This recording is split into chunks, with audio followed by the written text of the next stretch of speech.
Welcome to the Weekly. I'm Jeremy. I'm Chris. And this week on the Weekly, a little more tariff talks, and we're kind of on a 90-day hold. GW sues 280 sellers and freezes their accounts. Okay. Riverbank RPG, for the cozy fans in the audience, by Kobold Press. That's why it kind of jumped out at me. And Mantic goes full Kickstarter. Full Kickstarter. Never go full Kickstarter. Okay. As they say. Okay. All right, but let's see how that goes. And first, it's music.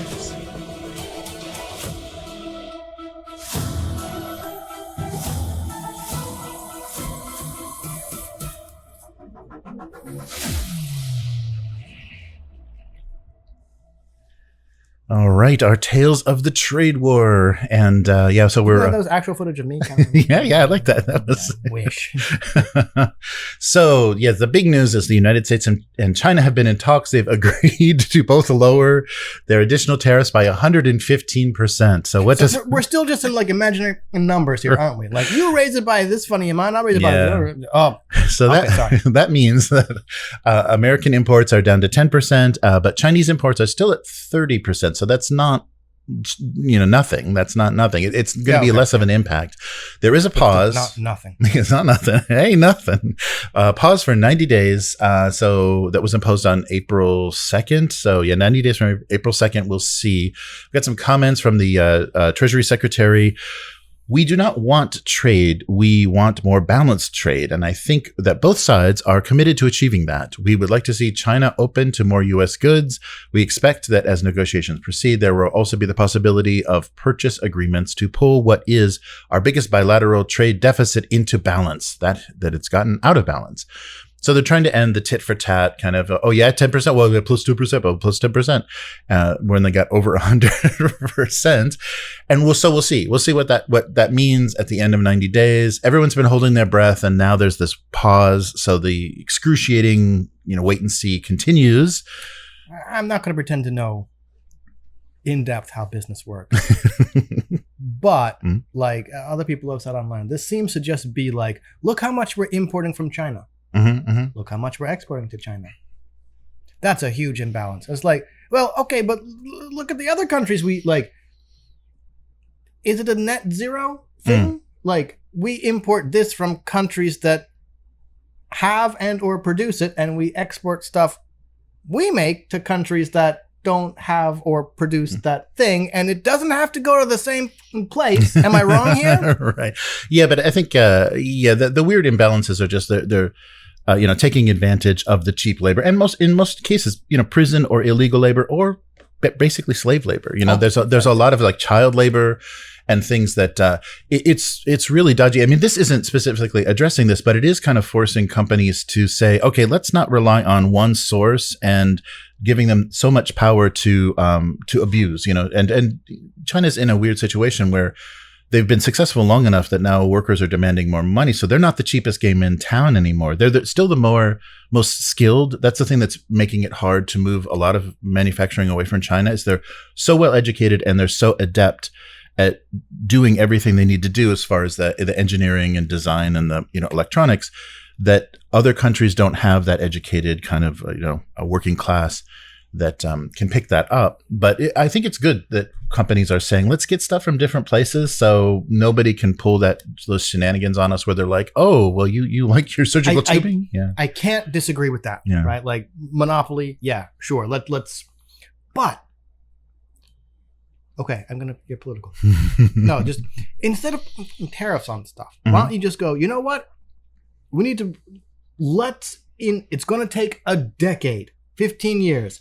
How about we invest in the knowledge and ability to start producing that stuff? Or we'll help other countries do that. So in 10 to 15 years, But that's the thing. They don't want to wait the 10 to 15 years. And they don't want to invest. And like, talking about child labor, I'm like, have you seen the state of the U.S. Education Department and all this stuff? And I'm just like, man, what? That still exists? That's a thing? In about like 2 years, we're going to be right up there in child labor too, right? With all this like social media bans for under 16 so they can't organize or know what's going on in other states. And we're just like, yep, sorry. Back to the meat packing factory where dad worked, right? Sorry. Okay.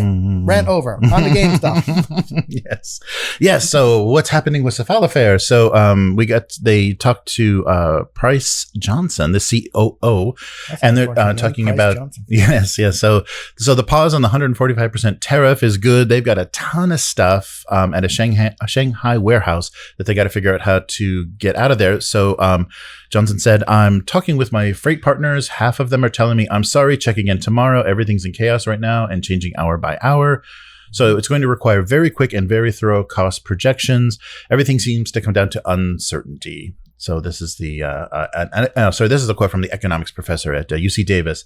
Everything comes down to uncertainty. Basically, if I were shopping, I would be shopping now rather than in a couple of months. And let's put it that way. So the tariff crisis.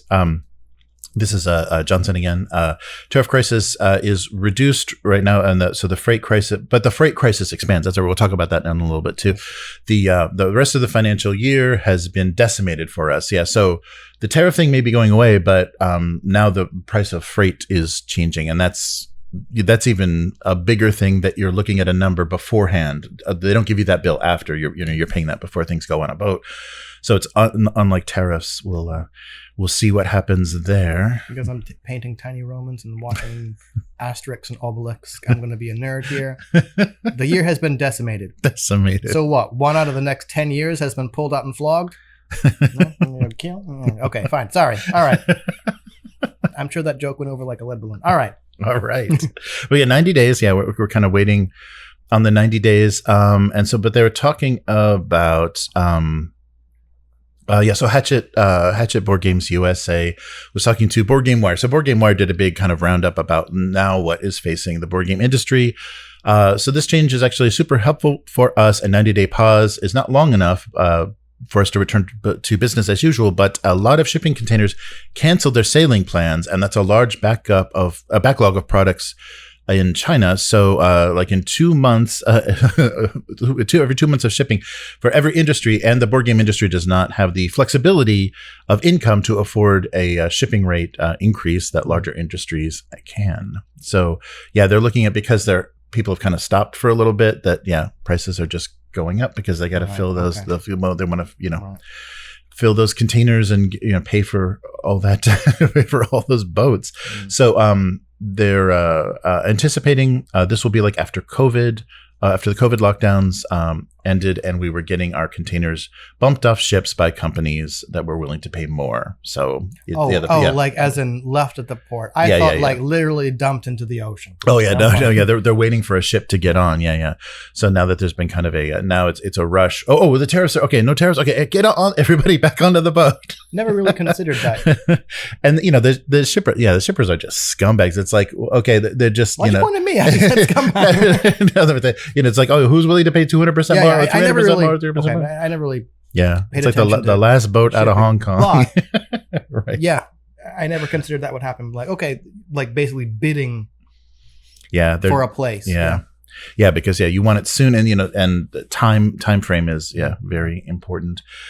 So depending on the rates, it may be wiser to hold products until these rates subside. But this introduces other elements of uncertainty, and so if they can get higher rates and they can continue to get higher rates, why would they charge less? It's going to be fun. So the damage is already done. They're talking about in this article. So we saw Come On announced that it's laying off staff like crazy. We saw some smaller people just said we are done. Greater Than Games, the Spirit Island publisher.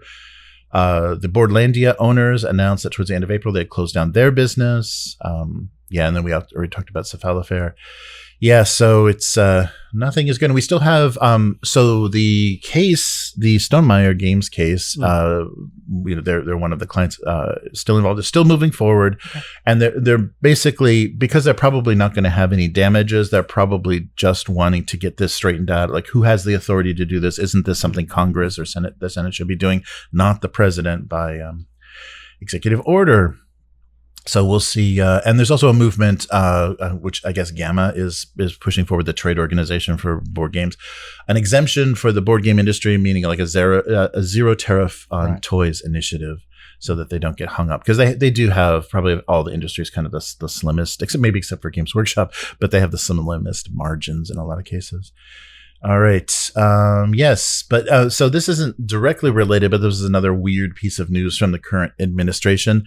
The Copyright Office head has been let go, has been fired. So they seem to be firing people left and right. Yes. And this name jumped out to me because we've heard this name before in kind of Disney shareholder news.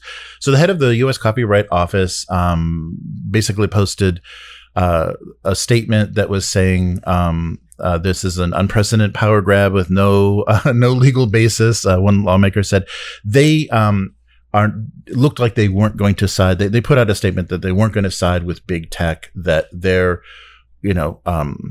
kind of round up, they're gorging on all this copyright data to feed their AI is not okay. And so they released that statement, and that's not what the administration wants to hear. They're on the side of big tech. So you're going to have to lose your job. So, and people are anticipating, there's a law professor that said, yes, if this purge at the Copyright Office was incoming, they may felt they needed to rush this out. Of course, the Copyright Office cannot make binding law, or they just make recommendations. They're kind of consulted for, law as far as like legal issues about copyright, but they're not the ones that make the law.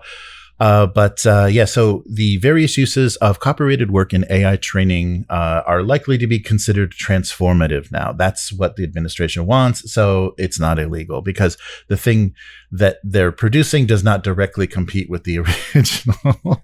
So yes, that's 100 years of media is now just going to be digested into a gray slurry that we can all digest. But the one thing that really stood out. So remember the day where if you wanted someone to draw you like you were a character on The Simpsons, you'd have to actually know a Simpsons animator. Yep. And now ChatGPT just does that. I want to look like The Simpsons, and you get your Simpsons portrait, and you don't even have to know anybody.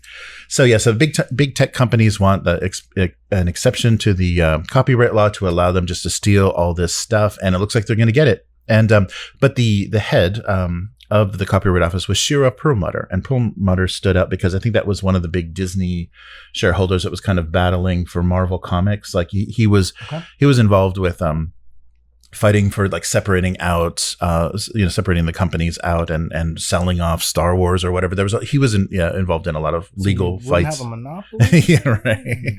Yeah, so I wonder if there's related. It's a kind of a rare name, so I was wondering if there's any relation. But anyhow, so let's go on to more ugly stuff. Ugly legal news. Okay. Legal news. This is where you get all your ugly legal news. So Games Workshop. Hey, of course, how can they not get involved? They have frozen the assets amid a worldwide seller takedown. So obviously some of this is justified, but when they do these big roundups, there's a ton of people that just, because they are not doing this themselves, they're not having it's not a case by case basis. It's just, they get a law firm to just, blanket attack anybody that's out there. Because my first thought was, this might be justified. Mm-hmm. Then my second thought was, as you just said, probably just blanket. There's people that get caught up in this. So yes, they initiated a crackdown, suing 280 sellers, freezing their accounts and their sales platforms. So your favorite online marketplaces may no longer have anything even slightly looking like Games Workshop, because they this is their orbital bombardment. That's hard to say. Their exterminatus of everything that could dilute their brand, that could look bad. So what they did basically is they shut down online stores, locked accounts, and panicked a bunch of vendors that were relying on this stuff. But these people were obviously pushing counterfeit kits. They were things that were recast. There's a lot of Chinese recast sellers and people that basically with a 3D scanner are just scanning models and selling digital files, or even maybe printed digital files of actual GW work. Okay. And even things like using the word Citadel on your brush holder is not okay. So let's go. Like so far, I hate to side with you're on there. I hate to side with GW. But, once a GW employee, always a GW. Hey, you don't got to spread that around. So the case is the Games Workshop Limited versus Schedule A defendants. So you want to stay off that list. The preliminary injunction hearing is May 27th, but what they were able to do is basically get a temporary restraining order, a TRO, on everything. And they tried to do this. So they didn't want sellers bailing, hiding assets, wiping their store pages. Okay. So there's no advance warning, and the TROs were issued. And they're working with what's the law firm. So what they're claiming, first of all, is a trademark infringement, false destination of origin, and they want relief under the All Writs Act for lost sales, basically. But that's one of those things that's really hard to with their prices. Do they actually believe anybody that's buying the counterfeit their prices, stuff? How much do they? How many? Like it'd be like we didn't sell one box. Whoa, that's already like $500, right? And it's like at their prices, right? Yeah, so what they're basically looking at is fake minis, improperly branded merchandise, and shady listings. And that's the thing that I think they're definitely entitled to handle. People that put Warhammer in listings and they're not selling anything. It's just trying to get it to rank. Yeah, just eyeballs on it. I'm with Matt here. Can't complain about them going after counterfeits. Yeah. I can't complain about far what I'm hearing. Right. Like, okay. The worst person in the world has just made a point, and you're just like, whatever that means, you're just like, oh, right. Yep. Anyway, but they've set aside, so they've posted bonds of $10,000 per seller, and they're doing this. It's $2.8 million. They're kind of setting aside, and this does not include their legal fees, to basically handle any mistakes they make. So it's a possibility that some of these sellers they're going after, it's not legitimate, and the sellers will have recourse. They have no claim. Yeah. So don't orbital bombard that shit. Right. So some of the platforms they're going after are things like Alibaba, Etsy, eBay, AliExpress, DHgate, and of course, most of those sellers are located in China and the UK. So it's Brickle IP Group is the one that is blanket carpet bombing these digital. Yeah. So yes, so there is some blowback though, because they are kind of scooping up. There's some dolphins in those tuna nets, as you could say. So or in Japan that don't matter for funny beans. Yeah, right. So people have gotten caught up unfairly. So that anybody that mentions in their title Warhammer 40K, for kind of placement or visibility, they're locking their accounts. They're basically like freezing their accounts.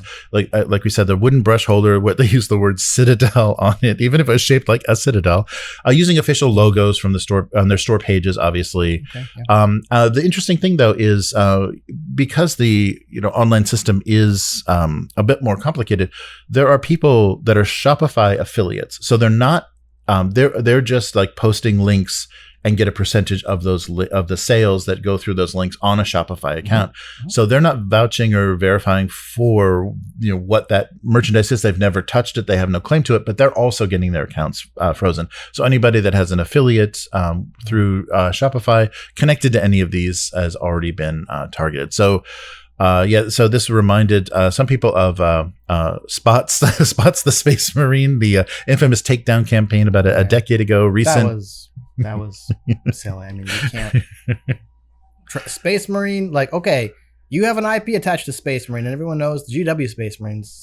Space Marine, the word is not yours. Right.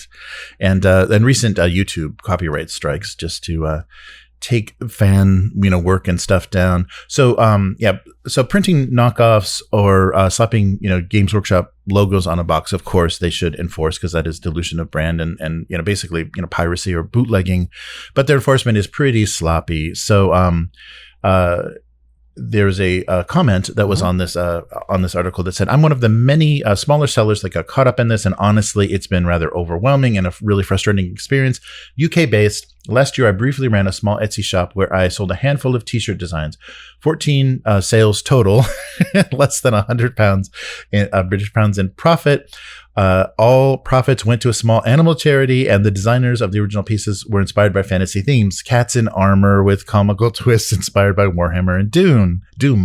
And I thought that it would help raise money in a funny way, not cause legal trouble. I did not use official artwork. Everything just had the word Warhammer and cat lovers in the title, which is I now understood is what flagged me. And so I haven't sold anything since January. Was never malicious. Didn't intend to harm Games Workshop. Just having fun with the IP. And Green Stuff World was even hit by this because they mentioned Green Stuff World is kind of Yeah.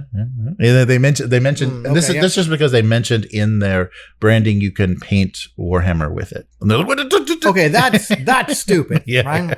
Getting flagged for this because yes, you can paint Warhammer miniatures with. No, that's stupid, right? So orbital bombardment. Just the thing about orbital bombardment and where the metaphor here kind of stops. Orbital bombardment, like, ain't nobody left to complain about what happened. Yeah, right. Yeah, This one, you're like, no, the people are still there, right? Anyway. Right. Yeah. So this is, this makes sense because there are a lot of people, and this is with everything that Games Workshop produces because of the prices and kind of the availability. It's not not widely available, so there are a lot of people knocking it up, but there are a lot of people scalping it as well. Yeah. So their prices and kind of limited production of some of this stuff, like limited quantities, just so they sell out on their websites, is also creating this like weird market. So it's creating, if you want to participate in this at all, it is, you're kind of trying to do poor hammer, and you're buying old minis and stripping the paint off of them, or you're looking for alternative sculpts of things that are, galactic marines or whatever. See, that's you can thing, proxy. like, okay, I got two thoughts here. One, Games Workshop is partially responsible for this. Mm-hmm. Yeah. Because as you said, okay, setting prices at what they set, printing limited quantities, and then knowing that there's this kind of scalper problem just pushes people towards, as you said, proxies. Right. That wouldn't be a problem, like if you said, like, astral soldiers, right? Like, okay, we know what you're saying, but it's not. If people are like sculpting them themselves, making all kinds of designs inspired by, but it's still left like, okay, we filed off enough of the serial numbers to not to get in trouble. Right. Well, then there's not really a problem, right? I can't fault GW for saying recast, copy, counterfeit, right? Like scalper, sure, like that I understand, but they also don't seem to be realized that they're kind of causing the problems, right? Yeah, they are like kind of. I mean, creating this weird demand. Well, just like, the availability of like Hollywood movies or music or whatever. Like, especially Australia loves to BitTorrent because they're always the last to receive a movie. They're the last to get the rights for a TV show. So the internet is talking about something, and in Australia, you're like, fuck, I wish I could. Japan too. watch Sometimes you're like, cool, all right. And you're like, right. When is this gonna come out? Yeah. When? So there's certain things, and because, and in this case, a lot of this stuff is digital as well, or has a digital source. What they're probably going to be encouraging is people not making money off of this, but it's just going to be out there. It's going to be out there and downloadable. All of these like illegal scans and stuff are just going to be on, download sites to access. Nobody's going to be making money, but it probably will still be hurting their. That's another thing that GW has to deal with. And if they didn't make their stuff so silly expensive, no.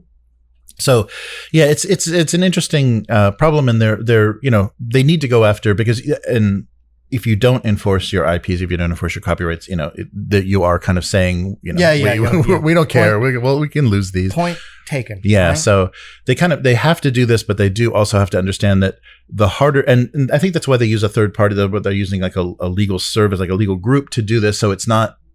They're a little bit removed, and they say, "Oh, sorry, they accidentally. It wasn't us. These crazy lawyers, And so they have a little bit of deniability because they push too hard, and the people that just want to participate in the fandom of it and not play the games, not literally, are really getting disgusted, by that kind of stuff. Then I think GW is going to learn. Hey, formal GW, I'm playing here. GW is going to learn like the hard way eventually.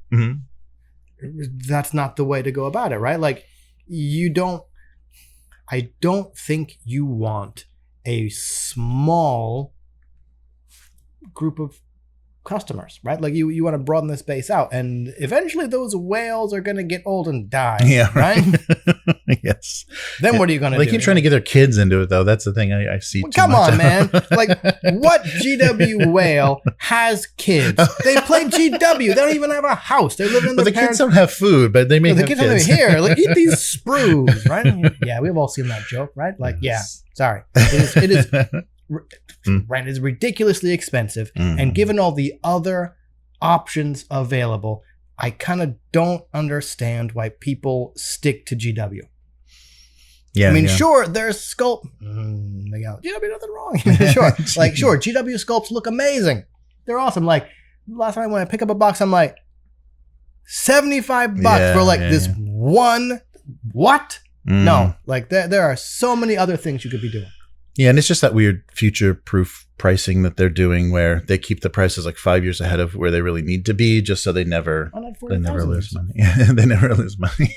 So anyhow, let's shift to a cozier topic. This was odd, and I don't know. And you've already kind of stated your opinion about this genre, but Kobold Press is very soon launching what this article called the antithesis of D&D. Okay, let's see if you live up to that. I'm guessing not. Cozy cottagecore TTRPG swaddled in childhood nostalgia. And that would be Riverbank. So Riverbank TTRPG, very like Wind in the Willows vibe. So your classes are mole, rat, badger, and toad? Yep, pretty much. So yes, on backer kit from April. So we got a couple more weeks probably on this. A wondrously childhood nostalgia-inducing TTRPG. Of course, yes, you called it anthropomorphic animals, or in the game they're called sophisticated critters. So the game itself, the reason this is interesting and a little bit interesting is it's written by Hugo and Nebula award-winning Kij Johnson. Okay. So the story is, going to be handled well. It's tea and poetry and total disaster. So yeah, you're navigating the intricacies and often the bedlam of polite animal society, taking in the precarious tranquility along a slow part of the river. I'm getting cozy poisoning at this point. Okay. So, of course, Kobold Press is one of the largest publishers of third-party D&D material. So this is an interesting kind of choice for them. Instead of promoting, or I guess is, in addition to, but instead of promoting their Tales of the Valiant a little bit harder, they're trying to go all cozy on us. So tea parties, village fairs, garden strolling, and fancy balls. So sounding, a little bit like Wander Home. I think that there's a lot. And recently, Stew Pot, I think, is another game that came out where you're just like making stew in a I know tavern. Very little about those other two games. I keep looking at Wander Home, and I know of Stew Pot. Knowing who made them and the teams that made them, I have to think both those games have bespoke mechanical systems that support the type of play they claim to be about. Yeah. Not so sure about Kobold Press. I'm not saying they are or are not, but when I hear about it, I'm like, class and model system. I would be very surprised if it's not. Right. So you're putting points in your scones ability? Maybe. So optimized for 3 to 5 players. It's cozy, but potentially a disastrously chaotic setting. So yeah, we'll see. They launched already in April, so you can take a look at this. It's a gorgeous book. Like what they produced looks like a children's fairy tale or storybook. It's really nice illustration, really gorgeous design. I just don't know, there's getting to be too much of this. Maybe gets back to that point I made possibly off cast about what audience are they going for? Are they going here for the display art object kind of thing? Or are they going more for the play? Yeah. And I'm not saying those two things have to be mutually exclusive, but I also kind of wondered, it's a role-playing game. I'm not saying you have, I wrote something. So I'm not saying, no, what am I trying to say? Okay, Hugo and Nebula award-winning writer. Sounds like his amazing credit, right? That person's not going to be at the table running your game. So what the heck does their story ability I'm not saying right. I'm not saying that you don't want the book to be written crappily or that they didn't do a good job writing the book. But what I'm saying is the accolades of the person who wrote the book doesn't necessarily translate at all over to what happens when another person opens it up and starts running it. And maybe I'm venting a little bit about how the lessons I write at work are getting butchered by the instructors teaching them. And I got a little I'm sorry, but that's what's making me think of, right? Yeah, so it's interesting. There's a lot of this coming out, and I think and I've even noticed that with mobile games and stuff too. I'm seeing ads for it's a relaxing thing, and you're picking buttons off of it's there's we need to de-stress and relax, and so pay us, Well, I always wonder, every time I see cozy, I'm just doesn't fit what you're doing here, right? What part of this, we got to find all these certain buttons before the time runs out. I'm like, how is that cozy and relaxing and stressful, right? But I think, the whole Yeah, Chris is on fire. Yeah, it's been a week. It's been a week, right? So, like, whenever I see that cozy, similar to whenever I see the word adult, and I think, this is going to be juvenile as fucking hell, right? Whenever I see like cozy, I'm like, okay. Someone else brought up a really good point that, like, the Studio Ghibli cozy stuff works because there's darkness in those stories, right? Like, maybe it's not front and center. Maybe the war is the background, or maybe those cozy things don't shy away from darkness and problems and stuff. Instead, choosing to like highlight the times like, oh, we all just had this kind of horrible experience. Now we're going to focus on let's all sitting down and kind of de-stressing and eating dinner, right? Like, those are what kind of the movies and does. And I feel a lot of people now, or creators, forget that and just like everything's cozy, everything. I don't know why. Like, there's no dark, right.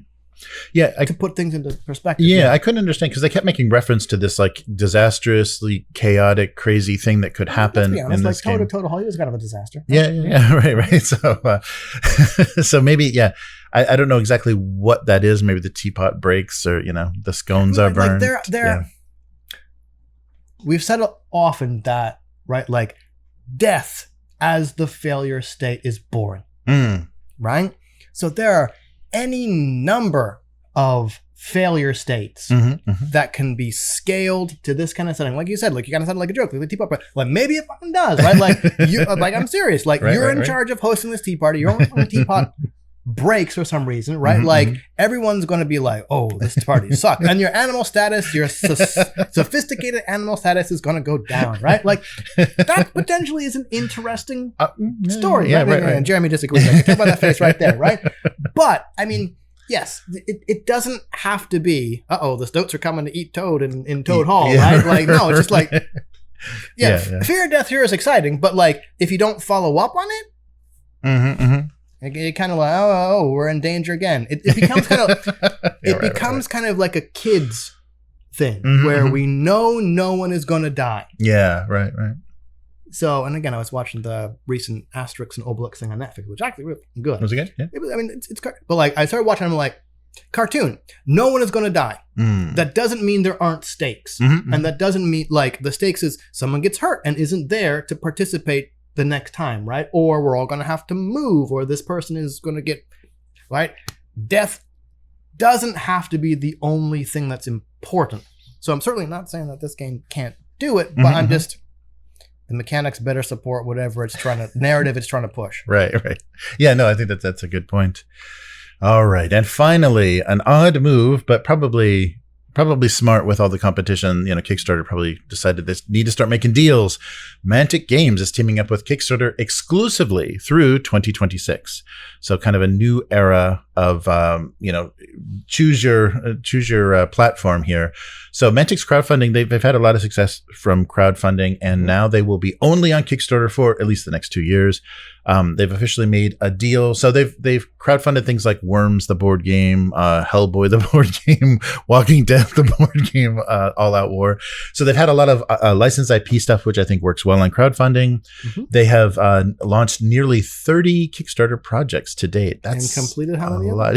I think they've done pretty well. Yeah, I don't think they bailed on any of them. So they have the trust of tens of thousands of gamers and backers, and now they're going to cash that in. Yeah, they are. So yeah.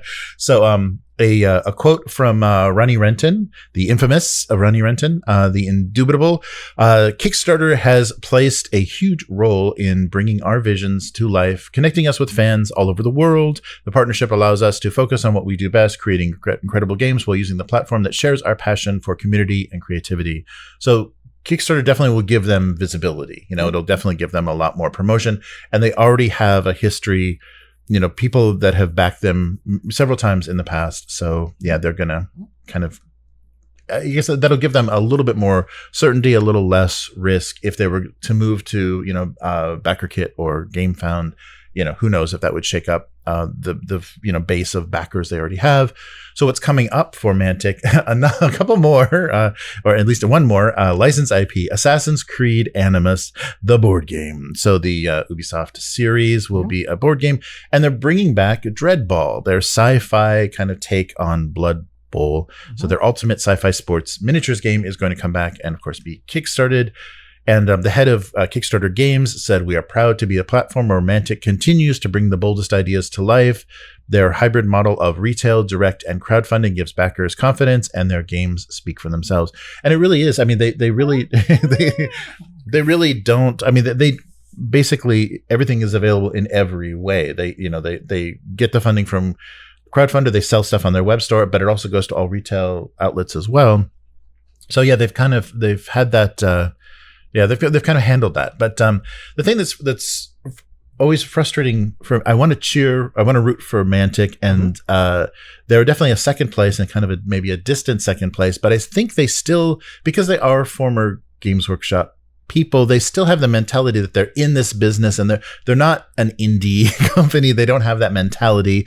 There's much less do it yourself. They're just, I would hope. I mean, I think that would be a better way to compete, right? So they never go like, full indie in their approach to stuff. It still is very industry, and they're dealing with Chinese plastic and just doing the best that they can with the same business model as Games Workshop, minus the inflated prices. So they have like a lot of attitude, but they're still like they kind of act like they're a strong second, but they're actually a very distant second. They're too big. And maybe it's just because they came from that, and they don't think differently. They didn't come from, they didn't build this from the ground up. They just kind of took the 90s GW business model and tried to do it themselves. They've got 30 successful Kickstarters. Right, I guess. Oh yeah, and they haven't had any big hiccups. I think they do, because they came from kind of a grounded, manufacturing kind of business, that they don't take big risks, and if they produce kind of crappy miniatures or crappy board game miniatures, it's just because that was the best that they could do with the budget. Like, they budgeted it. This is the best we can do. We got some quality control issues, but this is the factory we chose because they gave us a better price. And it's a lot of, you see a lot of business in there, which makes it harder to rah go team. But I wonder what an exclusive thing with Kickstarter like you said, probably just more advertising. Well, and I bet they lowered their take too. I bet that they are going to take a less, because they've been getting big pieces of Mantic for a while. So maybe be exclusive with us, and we'll give you a little break on that. And also, I just read, I don't have any details on this, but Kickstarter is doing now their own pledge manager. So they're going to do their own back end. So you don't go to BackerKit or GameFound for fulfillment and payment. You stay in Kickstarter. So this may be, Mantic may be taking advantage of this, getting a better deal on processing and all that good stuff. Or maybe Kickstarter said, okay, we want to make sure we got the big money makers using our new pledge manager. So you want an exclusive deal with us? Yeah. Right. Yeah. And come on is going away. So probably Mantic. Too, Mantic is a good second choice, because they we got to get someone else in here soon. Yeah. Right.